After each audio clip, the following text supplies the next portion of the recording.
But if the divine will is the necessity of divine goodness and divine being, it might seem to some that it is also of the necessity of others, since he wills all other things by willing his own goodness, as was proved above.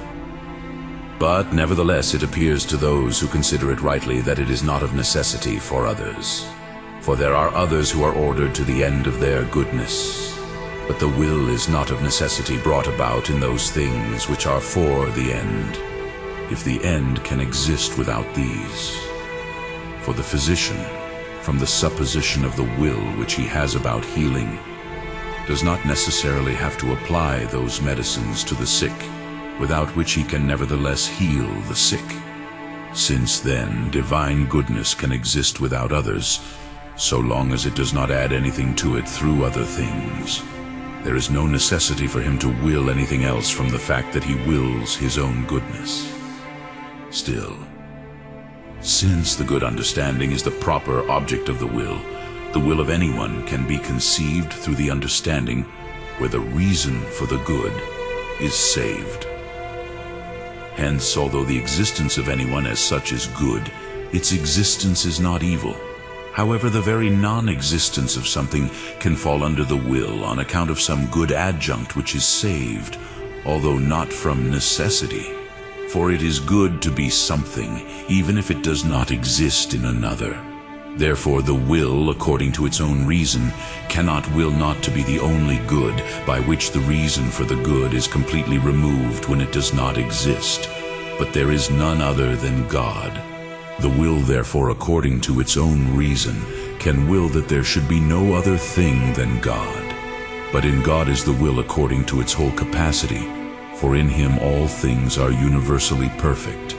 Therefore God can will that there should not be anything other than himself. Further, God, willing his goodness, wills them to be different from himself in proportion as they partake of his goodness. But since the divine goodness is infinite, it can be shared in infinite ways, and in other ways than it can be shared by these creatures that are now. If therefore, from the fact that he wills his goodness, he would of necessity will those which partake of it, it would follow that he willed that there should be infinite creatures partaking of his goodness in infinite ways, which is evidently false, because if he willed, they would be, since his own will is the principle of being in things, as will be shown below. Therefore he does not necessarily will even those things that are now. Again, the will of the wise, from the fact that it is the cause, is about the effect which follows from the cause by necessity. For it would be foolish to wish that the sun should exist on the earth, and that there should not be the brightness of the day. But an effect which does not necessarily follow from a cause, it is not necessary for anyone to will from the fact that he wills the cause. But other things do not proceed from God out of necessity, as will be shown below. Therefore it is not necessary that God wills other than what he wills himself. Further, things proceed from God as they are wrought by a craftsman, as will be shown below. But the artist, although he wants to have art, does not necessarily want to produce art. Therefore, even God does not necessarily will to be different from himself. It is therefore to be considered why God knows other things from himself out of necessity, but does not will out of necessity. When, however, from what he understands and wills himself, he understands and wills other things. Now the reason for this is, for the reason that an intelligent man understands something is from the fact that the intelligent man has himself in a certain way.